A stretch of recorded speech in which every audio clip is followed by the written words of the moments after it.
السلام عليكم ورحمة الله وبركاته.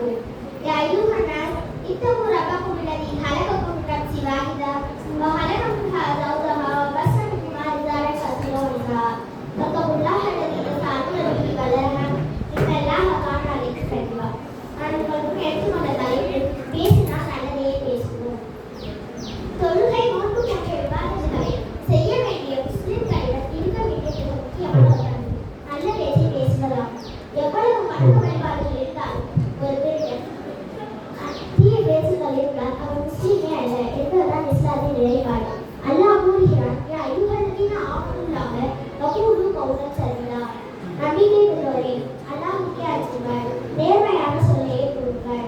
நபி ஸல்லல்லாஹு அலைஹி வஸல்லம் அவர்களிடம் ஒரு முறை வந்து, அல்லாஹ்வின் தூதரே, உங்களை கண்டால் என் உள்ளம் மகிழ்ச்சி அடைகிறது, என் கண் குளிர்ச்சி அடைகிறது என்றேன். எனக்கு அனைத்து பொருட்களை பற்றி கூறுங்களேன் என்றேன். அதற்கு நபி ஸல்லல்லாஹு அலைஹி